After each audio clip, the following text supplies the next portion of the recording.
Hey, Rebels, let's talk about inner child healing, but not the version you usually hear. Because for a lot of late aware autistic women, inner child healing doesn't start with comfort. It starts with a realization that can change how you see your entire childhood. Most of us didn't grow up thinking, I have an inner child who needs protecting. We grew up thinking, I need to try harder. I need to be less sensitive. I need to stop being weird. I need to figure out why everything feels harder for me. And nobody told us something that would have changed everything. Your nervous system knew. Your body was keeping the score.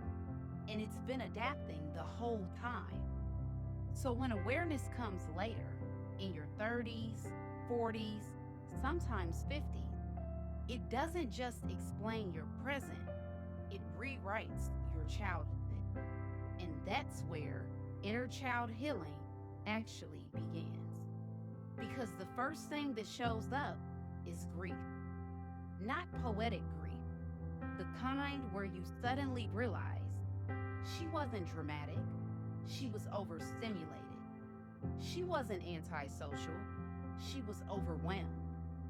She wasn't too much, she was unsupported. And sometimes you laugh connecting the dots.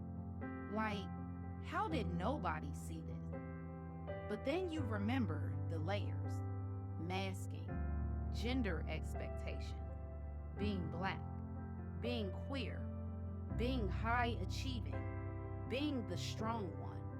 All those layers can make invisibility look like competent. And little you, she became very good at disappearing. Here's something people don't say enough. Inner child healing for autistic women isn't just emotional, it's neurological, it's sensory, it's relational, it's identity level.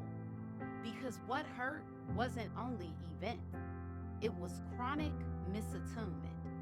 People misunderstanding your tone, punishing your regulation need, calling your coping attitude, missing the signals that you were overloaded. Over time, that builds hypervigilance. And hypervigilance starts to look like personality. Until one day, you realize something important. You're not anxious because you're broken. You're anxious because your nervous system learned that safety wasn't consistent. And that realization opens the door to a different kind of healing. Because healing your inner child isn't about becoming softer, it's about becoming safer.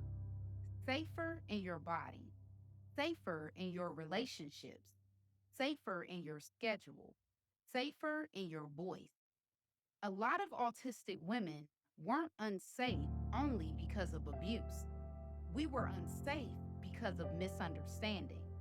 And misunderstanding, repeated over years, is its own form of trauma. Your body already knows that. So, what does healing actually look like? Sometimes it's simple: lowering sensory load, leaving loud spaces earlier, letting silence exist without apologizing, eating the same safe food without shame, not forcing eye contact. Yes, I said it. And definitely not performing neurotypical just to keep the peace. Because little you learned something early. Peace comes from performance. Adult you is learning something new. Peace comes from alignment. And this shows up in relationships too. When your nervous system grew up scanning for danger, calm love can feel suspicious. Quiet connection can feel boring. Stability can feel fake. And intensity can feel familiar. That's not intuition. That's pattern recognition. Recalibrating that takes time.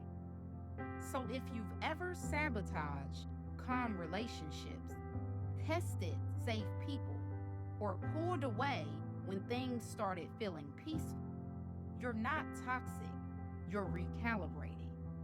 Reparenting also doesn't mean treating yourself like a child. It means respecting the needs that were ignored. Big difference. It looks like rest without justification, boundaries without apology, sensory accommodations without guilt, emotional honesty without performance. You're not babying yourself, you're stabilizing yourself. And stabilization is where real growth starts. Not hustle, not pressure, stability. And when awareness happens later in life, there's often a strange in between space. You're not who you thought you were, but you're not fully integrated yet either. And honestly, that space is sacred because this time you're meeting yourself with information, not shame, not confusion, not masking. Information and compassion. So if you're a late aware autistic woman, hear this clearly. You didn't fail childhood. Childhood failed to understand you. And healing isn't about fixing that little girl. It's about finally standing beside her and saying, I see what you were dealing with. I believe you. You weren't exaggerating. You weren't too sensitive. You weren't the problem. That kind of validation rewires things slowly but deeply. And if you're in that process right now, just know this: you're not behind. You're finally starting from tree.